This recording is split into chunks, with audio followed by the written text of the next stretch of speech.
proposal, near the princess wedding, where all the myself, the man, but the man nearly the best treatment a wife could get. In fact, the man were a tech guy.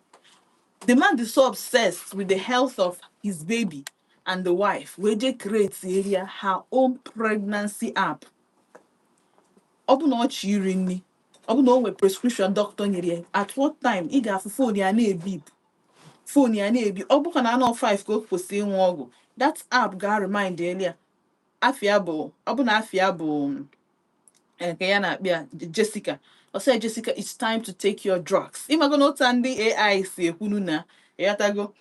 Obu no kwesi je workout or we obu no we friend na be visit or we no we friend na be visit obu no actually see a certain kind of food and we obu no time oje obu na the sun na anwụ na amasị ike or na anwụ agbara tabago nya bụ app ga where the guy a tech guy all build all this app for the wife mgbe ọ dị ime even period ya ọ na-abịa like this imago nsọ nwanyị.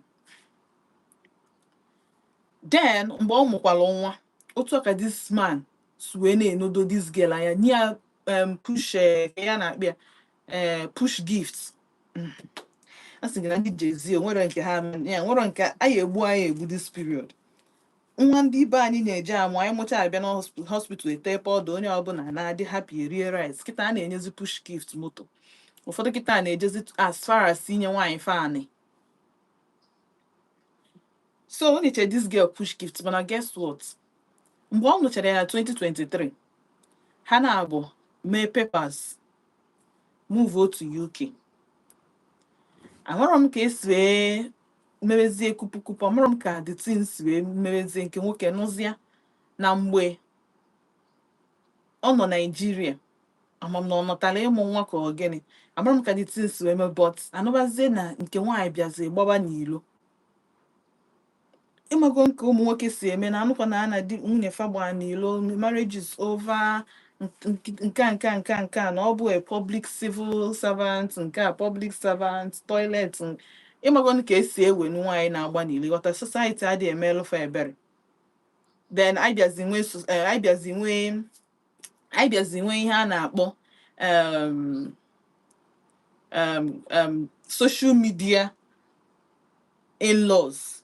Social media not funny but the social media once so long as you buputere onwe gị na public mgbe o ya ese it ha ma mmelu gị ebere ụfọdụ n'ime ha ị ga na-anụzi mgbe ị na-eme wedding na ya eso gị ri rice but amara ka ya bụ nwaanyị ka di eso chọpụta na ọ na-agba n'ilo so nke nwoke threaten bazie nke nwaanyị mee nke nwaanyị deport nke nwaanyị nọzie na Lagos. Okay, eme nke ka ha na-abụ na-eso okwu a na UK. So nke nwaanyị dị ka ọ matago na nke nwoke na plan deport ya wee jezeje na ọ bụrụ nke nwaanyị deport ya nke nwaanyị nọzi je kpesezie di ya no way domestic man no way domestic abuse anya bụ na ọ na-abuse ya n'ụlọ na ọ na-eti ya ihe na-emegbu ya nka recently ka nọ na ihe abuse ahụ na a na-eme the investigation ajụọ neighbors ejejuọ ndị workers na nwaanyị na-abịago ọrụ with bruises na area ma black eyes ma ndị otu ndị UK adị adjust kwa deport ma rule judgment ha ga-emechi all this investigation ịdị sure na nke nwaanyị onye kpesa dị mkpesa adị atụ asị. Guess what? After investigation I will discover ihe mere nke nwaanyị bụ na ọ kpọrọ di asị wee mee nke nwaanyị deport nke nwaanyị instead of di. So push gift di egotere ya the man kwụsị ịkwụ ụgwọ mortgage the man kwụsịzi ịkwụ ụgwọ dị moto ndị obodo oyibo trọst fa bịa burukwa moto ha because you can no longer afford it. Asị na ka ebuchelu moto nke nwoke welu cash nya bụ onwere onye o ji ụgwọ wee je goo moto nke ya self go ebiga aka ka a na-ekwu ndị ịmago ndị social media pụtazie na-asị nke nwoke a na-complain na nwunye ya na-agba n'ilo onye ahụ ọ dị agba n'ilo na tupu ọ nụọ that girl few months before ọ nụọ ya, na nke nwaanyị pụtasị na ọ askwa ya out, and even though na ọ na-admire the guy, na-abịa na chọọchị mgbe ahụ na Nigeria, na onwe ebe the guy na-anọkarị na chọọchị, na mgbe niile ọ nọrọ ebe ọ nọ na-atụnyere ya anya, na mgbe ahụ ọmadị na the guy nwee girlfriend, ọfọzụkwa inwe onye ọ chọrọ ịnụ nke ozugbo. And ka o mekele advances to the guy, na the guy kwetekwe na ya jee di na nke ọzọ, na-achọ imetụkarịasị aka ebe o kwesịrọ, only for her few weeks later ifu na nke nwoke na-emezi wedding, ọgba nkịtị si na one of those things mago nọ ife eji mara ụmụ nwoke. A na-ekwu another girl apụtakwa si na mgbe ọ na-eme fundraising that she could not afford her school fees, mago n'obodo oyibo you can do fundraising ma online and physically, na nke nwoke DM kwa ya si na oge help we from there. The guy gwawa okwu dị anya na ya kọpụtazi nwunye, si na nwunye na-agbanilo o seek way for divorce. As if that was not enough, nwunye after some time afụ video ebe nwunye ya na-edekwa happy na Lagos na with friends, ịmago ha na-eje party na ịmago na party na-epost na social media as if say ihe na-eme na adịghị pain, because the truth is that no matter how bad the situation dị, or no matter how bad iche na mmadụ dị, onye a ga na-efili the pain. Ọ ụdị ọchị onye asụkwa ka ọ na-achị, ọchị ahụ bụ just ikpuchi ihe ọ na-agabiga at that moment. Ọchị ya bụ just nnọọ ka o kpuchie ihe ọ na-agabiga at that moment. So nwa mmadụ na-apụ na-eje party na ndị otu, but party cannot cover your pain. Ọ dịrọ possible. Before Maria the girl ejego draw ke ya na-akpịa with his lawyer, delu the man later serve ya na ọ ya kwụ ya 500 million naira for defamation. Imago defamatory words o used against her, that na nwere mgbe o ji wee gbanilo na their marriage, na nwere mgbe o ji wee gbanilo na dị nka. So ajụjụ na-ajụzi kịta bụ, ị na-asị na nwere mgbe di gị na-agbanilo, but ka o si wee bịa with the rumor, ọ nọkọta nnọọ teta ụlọ one day, onye like that man dị very intentionally, ma ihe a na-akpọ intentional men. That man so na one of all the guy na top the list of my intentional men. I feel be a man this so intentional. Ka that man. Or just no ka tete ụlọ one day si na ị na-agba n'ilu. Onye a nwejekwu the authorities. Jezeje pikoba behind the husband's back. Ke we deport to the husband. Onye kpogi, nya wakpokwa gi we bi obodo oyibo. Gi wana plan ozi. Na eje akpa nkata. Ke deploy ya ke deport to the man. If all these things are lies, kedu ihe mere ijiro wee chọba ka ị ga-esi wee gwa your husband, gosi ya proof that ihe a niile bụ asị? Kedu ka o si wee nweta the idea? Because enwekwa ndị na boss si na nke ọbụkwa asị, na nke nwaanyị na-amakwa ya ama. In fact, ofu nwoke si na enyi ya nwoke self na the wife emekogo one or two, ịghọtago.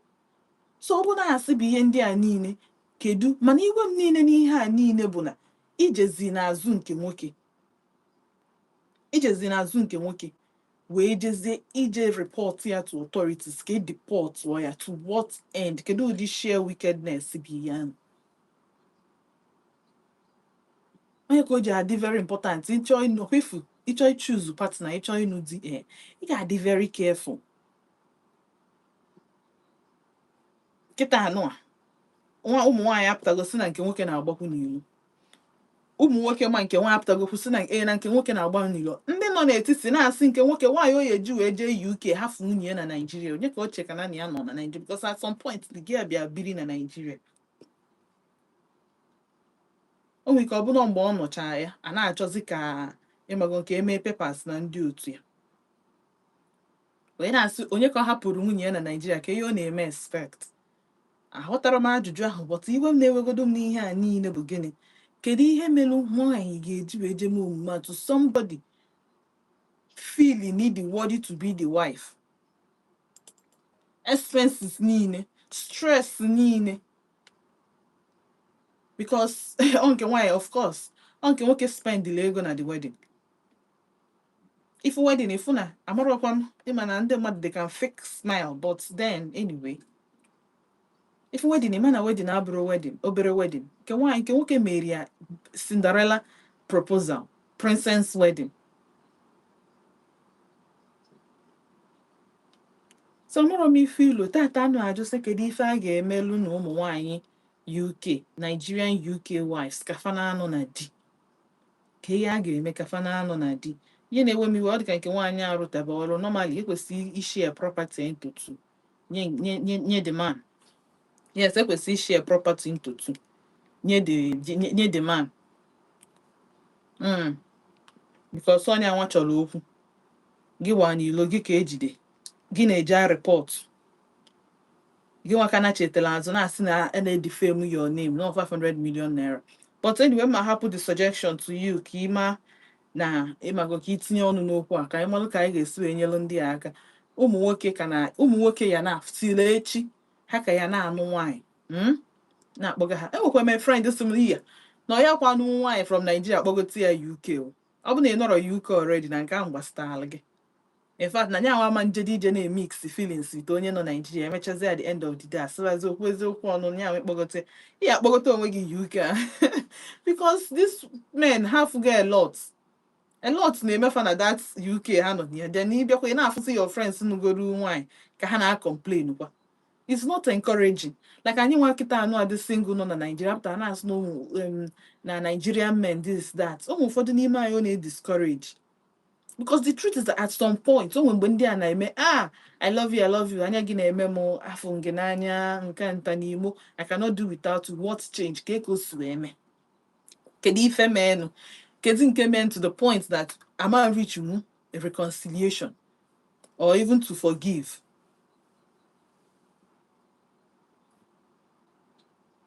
Kedu ka o si eme? Kedu, as in, I don't understand it. How do you people move from 100 to 0? Ozugbo check in 2023, 24, 25, 26. Just 3 years. Just 3 years. Akabaga aka dị anya. Alright, so mom na 0706 048 5853 one na 0915 570 8347. Ka anyị malụ ka a ga-esi wee dị. Ka anyị malụ ife a ga-emelu ndị a. Ka anyị malụ ka a ga-esinyelu ha aka. Ndị abroad wives or mostly ndị UK. Ndị na-anụ di na-anụ nwaanyị na UK. Fana aba ma ụmụ nwoke na-enwetakwa their own share of the pepper.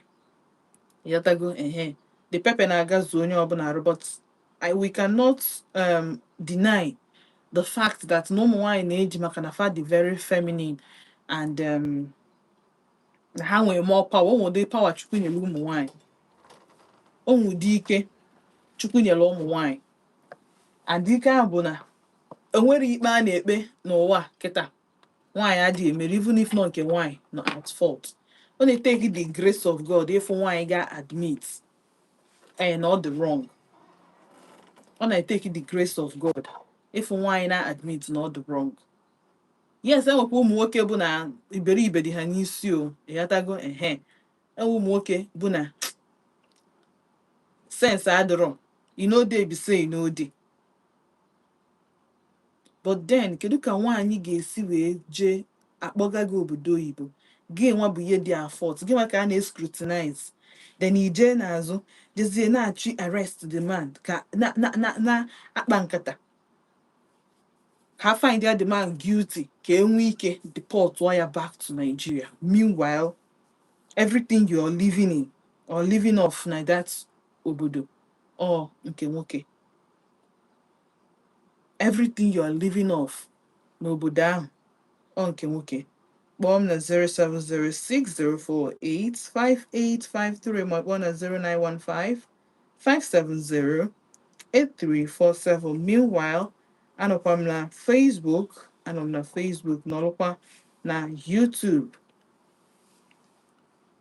Hello. Ke ime? Daalụ sọ. Jennifer from Ezilo. No.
Wow.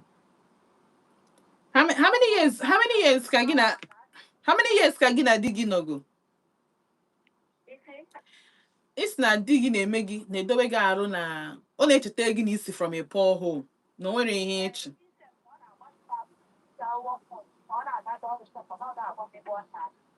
Up to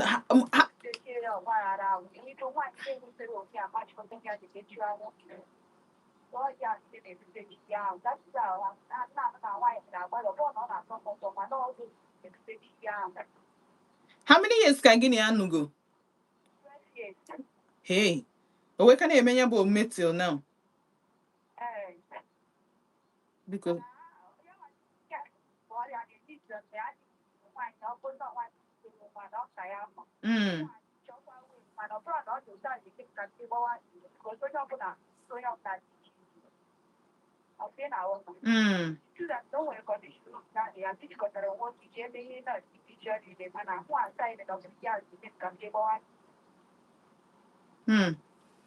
so gina di ge bia zikita is well.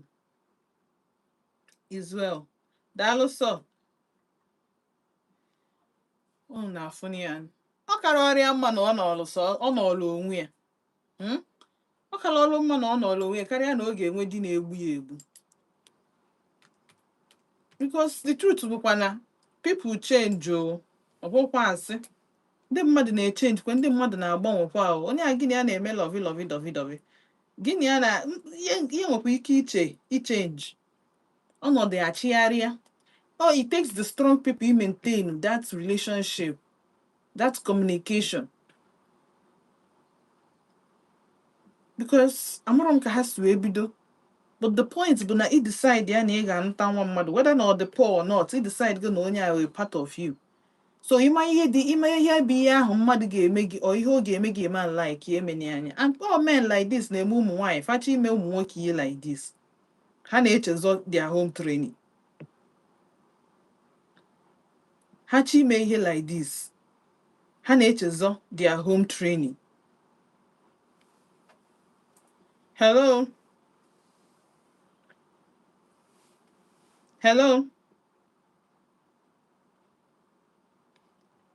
Oh, Jidesie kpaghachi m azụ. Ị nọ na phone, ama m na ụla ka ị na-alalụ wee na-akpọ m. Ịkpọ ọnụ m iwe dị buru ụzọ sị m hello, nọ gị kpọọ m. All right. Hello? Ka ime? Nnọọ, ka afa gị na ebe isi akpọ m. Ikechukwu from Enugu, nnọọ.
So,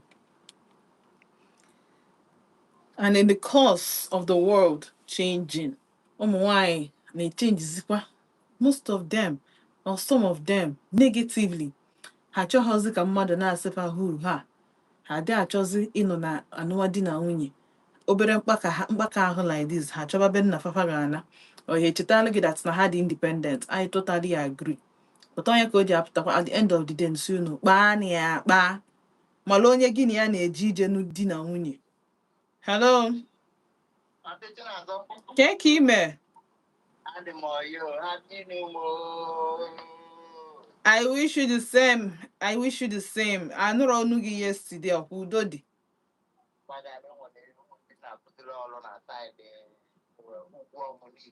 Oh, nsogbu adịrọ. Thank God no ezigbo ihe.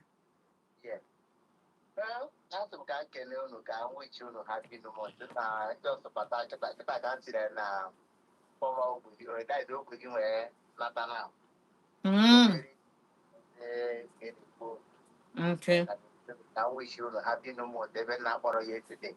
Daalụ sọ. Oh, nsogbu adịrọ. I mere ọfụma. Oh, daalụ.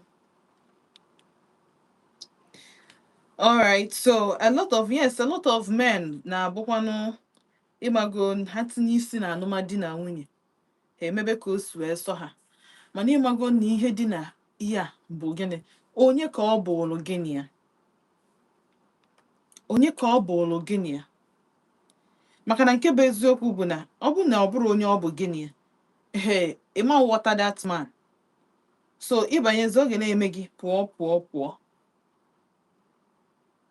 because ị kwesịrị na-ajụ ya ajụjụ ya ajụzi ya ị na-eche ekizi otu o si asa gị ajụjụ na ihe ọ na-asa gị na onye a ya anọ nkwa adị nwekwe na elu doubt. My dear sister, gbakwa so. Hello, ka ime? No, ka afa gị na ebe isi akpọ m.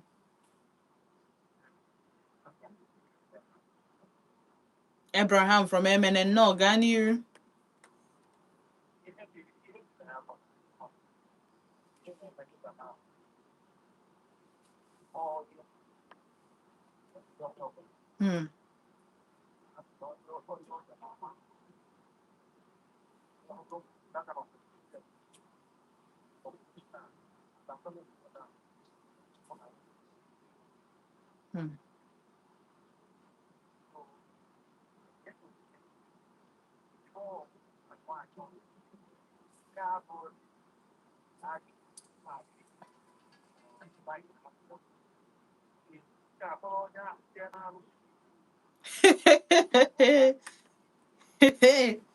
Hey.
A joke for my brother.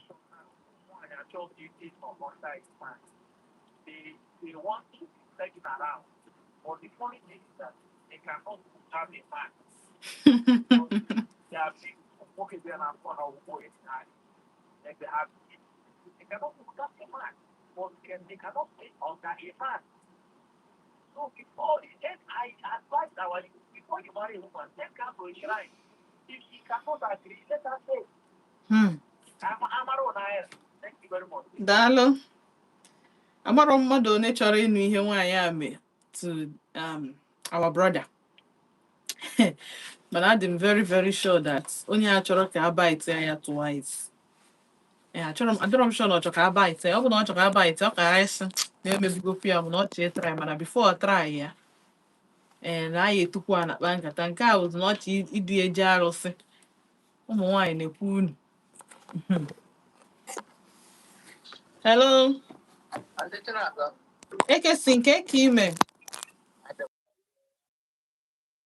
Abụkwa m mma.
mana ndị a na-abụ miti na Naịjirịa bi lọvụ sala ọkụ na Naịjirịa. Ihe anyị na-ekwuzi bụ na ọ dịka onwe ife na-emefe na once ha sikwa na Naịjirịa wee felụ wee ruo UK ya ebuo. Amarọ m na onwe ihe a na-agba n'ikuku, amarọ m na onwe ihe a na-efe n'ikuku, amarọ m na onwere grup ha na-abanye suddenly na ruo UK. Amarọ m na enwere somebody na-akwụ by the side enyefa bad advice. Amarọ m nke ọ bụ abụ, but m na-achọ ịgwa gị na these people bụ ndị bụ mgbe ha nọ Naịjirịa ha na-eme I love you, I cannot do without you, m ga-anwụ na ọ bụ na ọ bụrụ gị melụnụ. Iche na gịnị na-eme nwoke ji si nwaanyị ya nụọ ya? Nwoke na-eme because na onye a ofidi na onye a bụ onye ga-eje eli ya to the end of the world, onye ga na-eteki the extra mile. It was like that. So but somehow ha lụzie UK. But ihe like kịta bụ na once ịbụkwa na anọ gị chọrọ okwu were ego gị wee setụlụ nke nwoke. Ọpụcha ihe na-atọ m ụtọ n'ihe a niile once na mmegheri na nzuzu na niile na unu ama reconcile, we decide to file a divorce and be deported, or onye withdraw sponsorship ya a file ya divorce, nke ọbụla ọ bụ ego onye ọ bụ na ọnya chọrọ okwu ka a ga-eme gị after investigation ego ya ka a ya eji. Hello. Teaching us, good evening, ma. Ka ime Mama, ọrụ dịkwa mma. Ọ bụ Injinia Emmanuel na-ekwu, anọ nke takịta na-akpọ. Injinia Emmanuel, nnọọ. Thank you for calling. Nne m dịka ihe a na-akọ nne m akụkọ ụmụ nwaanyị ọ dịziele too much. Ọ kwefula dịka nwanne anyị nwoke kwuchara m before the other my brother ekwuo kịta. Nwoke ọbụla chenjiri the man dị lakara bụrụ chenji other woman ka ọ sọrọ ya. Aga m eju myself ma atụ. Alụrụ nwaanyị 2019. I wedded 2019. I don't friend that lady. Just everything ended in 8 months, both tradition and the wedding. 8 months before Ummata. I matter from because I like church something due to the rules and regulations church. They keep running. So nothing like friendship. Onwe ihe dịka mụ na ya na-ababa n'ọnwa. Chere ka mbịa ka nghọta ihe na-ekwu. Assuming na ịmata ya na January. You wepụta na August nụọ ya ọkụ ya bụ 8 months. Yes. Kedu ihe na-emezi from January to July? O nwere ihe mmadụ na mmadụ ụtọ nwere ike ọyị gị nwaanyị ga-aga n'ụlọ ya ọ ga-akpọrọ ya gaa sọ nri na akpawa nkata there was a friendship ọ bụ na ị chọghị ịkpa ya relationship. There was something. Ịma ngwa m na ime the mmadụ na January ghost to the person, then he resurrectzie na August bịasịzie ya nne m anọkwa m na-eche for 8 months ma anụghị ka ọ na-ịma mma anụghị ịghọta. Yes, aghọtara m ebe na-aga does ihe a na-asị friendship abakpawa nkata elewe karata mmadụ gị na onye ejikọtawa ofu ebe n'ụwa. No, don't do such of thing. Anyị emeghụ dịka ihe ahụ. Okay, mana o nwere at some point mpụrụ apụ. Yes. Amasị m ihe ị na-ekwu, but we are saying the same thing. Anyị adịghị ekwu maka ihe behind closed doors, mana so long as ma closed doors ma outdoor, the point is that enwere at a point mmadụ gịnị afọ ọnwụkmalụ nkata ịma ngwa m mpụrụ apụ na ụnụ na-achọ plan for family ụnụ ekwughị anything gbasara anụmanụ dị na ya ọ ya wọk. No, we done that one. I mere nke ahụ. So what are you So saying? ebe ahụ kwuru kịta ọ bụ ebe m na-aga. So ịghọtara m ọfụma na nke ahụ. So mụ na ya na-abụọ anọta. So duty ihe all those o nwere some certain things a na-ajụ so ụmụ nwaanyị. I ask her. So ya asị m ihe dị otu ahụ ọ dị. So ma lụchaa ya. So anya na almost 2 years no child. So aba send her to hospital. Abaje mee test. So after mechara test, ma aba chọpụta na ihe ndị a niile m jụrụ ya ọwụ ihe ndị o mere. Because ajụrụ m ya sị, ị tere ime? Ya sị ma ya emeghị ihe dị otu ahụ. Just erugole di before ya sị ya emeghị ihe dị otu ahụ. But all those things ọwụ ihe ndị o mere. And their parents are hide kpara m ihe also. So after mechara the test result was not oge o mewe abortion. So ọ touched the womb there. So ọ baa ya infection now na womb. So that time agbagharịwa nakwa ego onykwa ọgwụ. So by special grace of God, ọgwụ ndị ahụ hụrụ aba release amụọ my boy. So since that time, the doctor say, even if after this first issue, continue taking those drugs, ya much as ya nwa drop ọ. Mkpa delay da aka si ya, ina ha ọgwụ ya bawara m. So mkpa aka si dị ahụ ọgwụ, abịazie mụ na ya na-abadị ha akpazi nkata. Every time bata ọrụ, ihe adị aka ihe. Nothing, no complication again. Mama was a sick in name. So I'm teaching us the thing about you want too much to go and make it. So I went to church, complained with them. When he paru anego. I also know every week the lady nage ban. Every week nage ban. They can't donation in ammonia on aside. Ma bachina kete ya naga. Okwa mbobla mfuzi remasi ya ibatago. So yeah, me like ma gaje complain dem win. Nyabo parents thinking why? Yes. Silekwa ni ha nwonu na-eme o.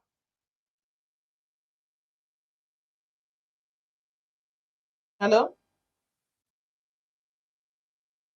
Hello? Are you hearing me? Voice gị nọkọtakwa akwụsị. Okay. Si epo ụzọ nje complain ya na nwanne ya nwoke. Because mpa ya nwụọ na. Silekwa ha nwanne gị nwaanyị na-eme iwu nwoke ibe ma ndị ilugo nwaanyị. Si ihe ọ dị mma. Ya sị ya ga-akpọ nwanne ya nwaanyị. Ma enyekweghị some months. After nyechara some months, nothing, no changing. Ma baje complain na ndị nke chọọchị wedara anyị.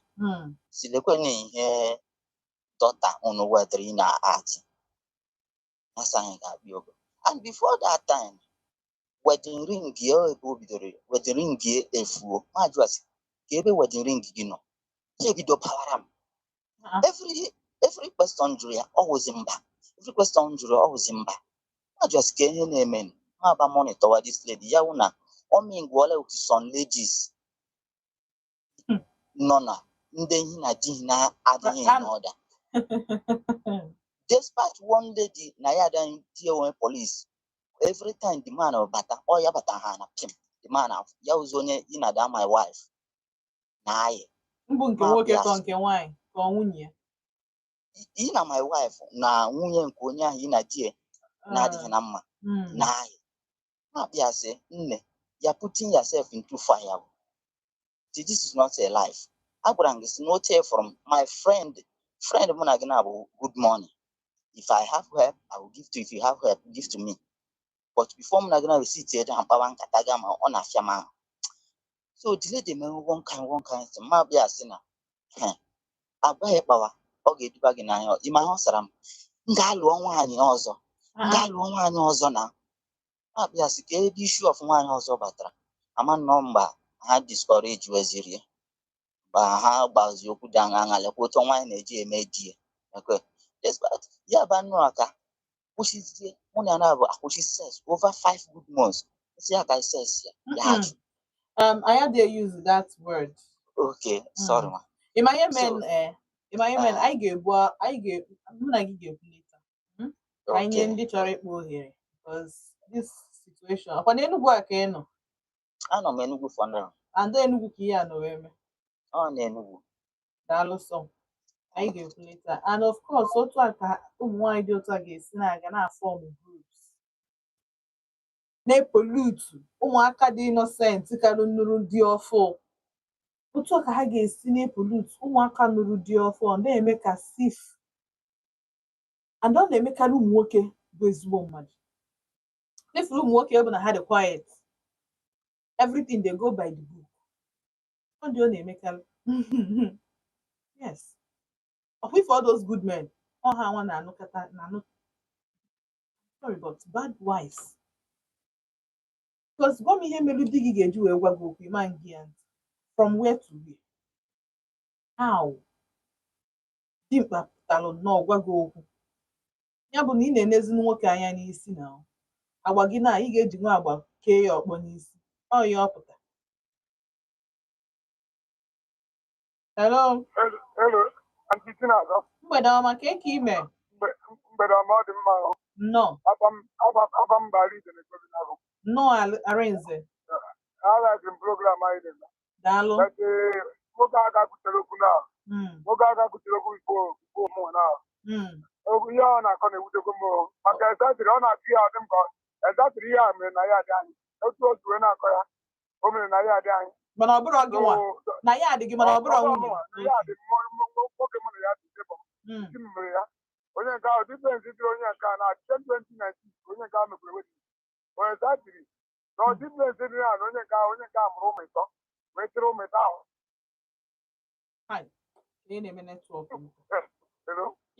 na ọ chịrị ụmụ ịtọ ahụ wee mee gịnị ọ hapụrụ ụmụ ịtọ ahụ na ya aga anyị soro grupu ha karie tinsiri asị etu osote ọ dị ajụ ezu ụmụaka ahụ wetụrụ grupu tụwa nwoke dadi onwe ihe ọbụla masịrị ya ọ nagokwebe nna ya ọ nagokwebe nna ya amara ebe ọ nọ ebe ọ nọ tinye enugwu na-awụgarị dimani anyị na ya nọ dimani atụgoro ụmụaka ahụ tụnara mọmụ ya biri bete otu a grupu otu akụkọ mgbe nwa ha grupu disman kwuru o mere na ya adị anyị n'oge na ebe a ọ bụrụ dị na ọ na-akọ ya nche dadi ise ka onye nwa edipezi onye nke a mụrụ ụmụ ịtọ ya nmasị na ọzọ bụ nwa jọs grupu onwe ha soro ụmụ nwaanyị ihe nchọrọ igrupu ọkọtụ ahụ na nwaanyị ọbụla bịara ịnọ na di ga-anọ na di onye ọbụla chọrọ ịnọ na di ebe ihe ọbụla chọrọ ikere ya ọ ga-abụkwa nkịta na-ata asị. Daalụ sa na ọ bụrụ asị onye anyị ji maka ya wee bịa taa kedu ụdị wedin ihe ahụ every girl's dream wedding ka e mere ya bụ nwaanyị if not for anything the fact na di gị dị intentional about you nwere ụdị ọnwụnwa kwesịrị ịbịakwute gị yes ama m na ọ dịrị izu nwoke ịnọ nwaanyị anọrọ ebe dị iche but the fact na unu na-abụọ enwego something unu nụrụ nwaanyị ịnụ eme ihe n'isi gị eme white wedding eme court wedding enwebere enough agreement na ịchọ ije eme something iwe obi amapụgodo gị na ndị dịgodo involved plenty echi na-apụtasị asị na onye a dịba depressed wee nwụọ ma nke a mee ya ma nka n'iwu mana a na-eji nwa ya agwa unu destin unu adị anya mgbe onye ọbụla ya akọbazi ọnụ ọ dịzie nnọọ ka ụwa niile adị against you mana ọ gị bụ ụzọ chukwu gwa m ihe mere nwoke nwaanyị ga-eji wee hapụ ụmụ ya na-asoro ndị hello ka eke ime Ọ dị mma all the boys good for camp. No, the boy is good. Ịma na ego m experience too much na ịgbasa nwaanyị nwaanyị nke mbụ bụrụ all rock nwaanyị bụ rock nwoke bụ rock nwaanyị so more of the boys good ego experience ịgbasa nwaanyị well kwana nwaanyị ịbụa so ifesi na nwaanyị chukwu na-eme ya ọ dabara gị ọta bụ chukwu na-eme bụ nwaanyị wegara eke ya gị mgbe m nụrụ nwaanyị atụrụ nwaanyị nwunye mụ na ya yiri for 2 years fọm bịa 2 years mụ na ya yiri jepati ejebe nye benkrọp bencha hotel bọtara ebe nọ ya na-agagharị ejebe niile ya bịara ọbụla gbufe ewere moto nwaanyị n'iji ịma ma ọ laikere gị ma ọ laikere gị nwaanyị na-aga gị ọbịa ọ laikere gị n'akụkụ ahụ o were onye ọzọ ọ laikere na-abụrụ ọgụ a ezi gebe gị na-akpara m na-eche maka na ọ laikere gị maka ego gị ọya famili ọkụchiwe nọrọ isi eme mana nwaanyị na ntata bụ nwaanyị laikere mụ Why, yeah, all my millions, not that I said 11 others. That's not a very good common. Then, because of what? And why like it? I don't want to also. I'm going to mistake a bono. But I want you to forget now, or your body looking up. You know, for me, not to pour, or probably to mother village. You know, you're poor. And keep what in a wine. I don't want you. Now, the matter, I got to go. So, the matter or the hot. I don't want the hot on which you know why. So, why? Yabana Ada or the last born, you know, Ada. Last born are the good. And it's dear. But I don't know I don't go up somebody. Somebody make a way where. And then Jambu, I can't say when they don't want, you know. I don't see so I like again. Okay, I don't mind. Then, okay, what is a good person? Is a day here? The mother day, I don't want, you know. Mamma, there. Mala boy. The boy is good. Kita can what I mean by pencil. No, we you breeze. It's need you wine now. Yes. Why not? Or you thought that I'm going Eh. I get him 10 children. I get him 10 children. I'm a mechanic and a camp. That's what I'm going to do. It's Chigozo. That's your mother, but I'm not sure the mom to mention on like a boom. Okay, so you need chills on now you boogie. Yes, yes. One of them wine can tell. The Meko, oh, you 54 million naira. That's 2002. Then, not over there, you go low near the Benham. So, only governor. Oh, you're Meko loan the Benham. So, can you get in and say, like, you not tossing or the first wife or second or third? First one. And Hancha be no phone.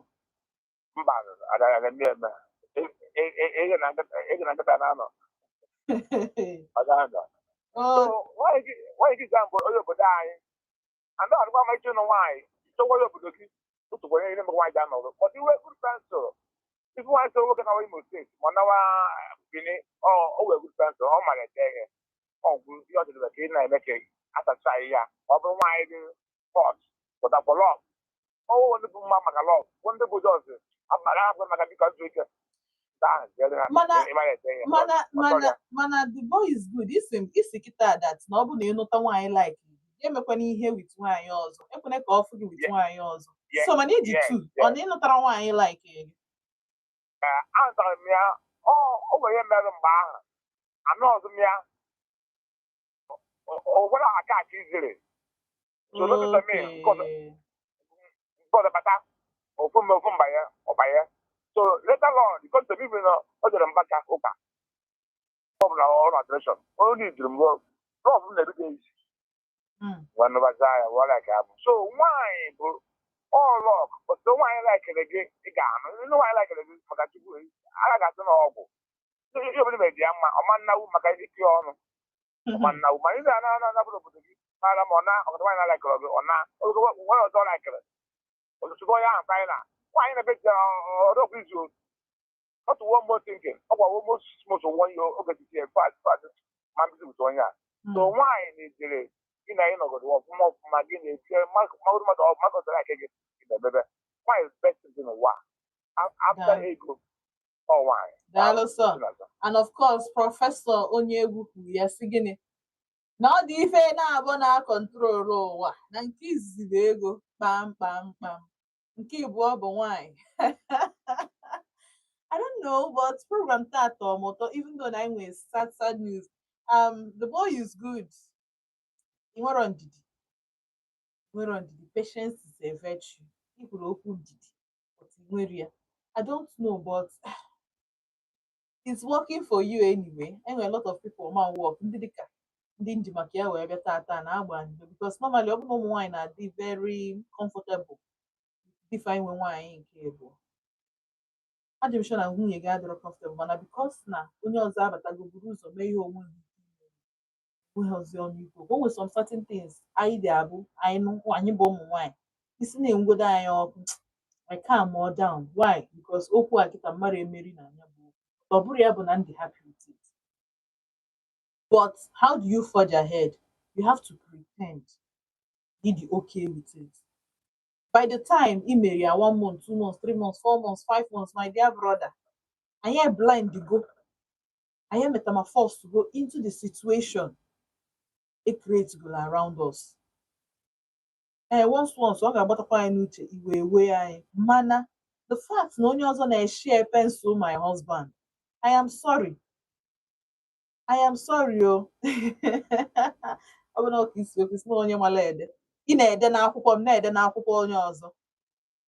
Mba mba, maka ndị a n'akwụkwọ onye ọzọ ịma like emena m ihe ịma na mme gị na ịma like yatago, onye ọbụla nwere feelings. But for ndị nke bụ na ịnụ nwaanyị and you've been faithful, negodo ọmalịcha nwoke akpọ kịta si na nwunye ya sere ya si o. Hey, na sọsọ na esigodoro m asị sef brain m adịrọ m sure na ma ya anọkọta but still he went ahead folokwe ya up medically, eje hospital nwee ndidi dị na ya, ṅụọ ọgwụ dị na ya, gbaa injection dị na ya, jee checkups dị na ya, gị na ị na-esofe and ego gị o. At the end of the day nke nwaanyị nwee the effrontery disrespect gị. Ọta oyi na-awụ maka onye abụrụ nwanne m nwaanyị bụrụ onye mma. Normally mmadụ etinye ụdị mmadụ etinye ọnụ n'ụdị okwu, ka ntinye ọnụ n'ụdị okwu 2 by 2 ka mma akụ the person amarọ m ekwu okwu. Enwere m ike nkwu okwu na mmebie ihe m chọrọ ime so kama na nteki the action hapụ okwu 2 by 2 ọ bụ na mma gị o isichala m asị asị ezigbote asị o very dark secret realize zie ya the skeleton in your cupboard is painted in black. Folokwa gị ọkwa forgiveness or forgive kwa ya because at some point I wonder kedu ihe melu couples adịa forgive onwe fa and move ahead with the relationship or the marriage. So onye this is a very unique man. Forgive when a lot of men kpọm today bụ that na ọ bụgo nnọọ ha nọ na this situation telling you ha ga-adọmp nke nwaanyị ebe ahụ gawa be nna gị onye ọzọ ga-anụgharị gị ọnụọrụ gị.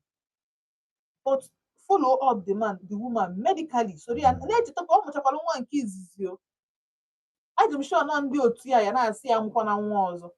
Ọ mụchakwara nwa nke izizi ọ na-asịkwa ya kwụsịkwa n'ọgwụ ya. Yes, and I promise you this man and this woman can because from ọnụ okwu ya ị ga-aghọta na onye afọ nwunye ya n'anya even though na enwere any adịrọ m sure na ha enwere any spark. Amarọ m na ha enwere any spark before of anọ but ị ga-aghọta na this man bụ onye believe in an arranged marriage or mfoge I click anyị agaba whether na enwere anything in common or not. So within inside the marriage the love will start growing. But what did he get in return? Regard and disrespect. Hey, well, like, open up my sister be here.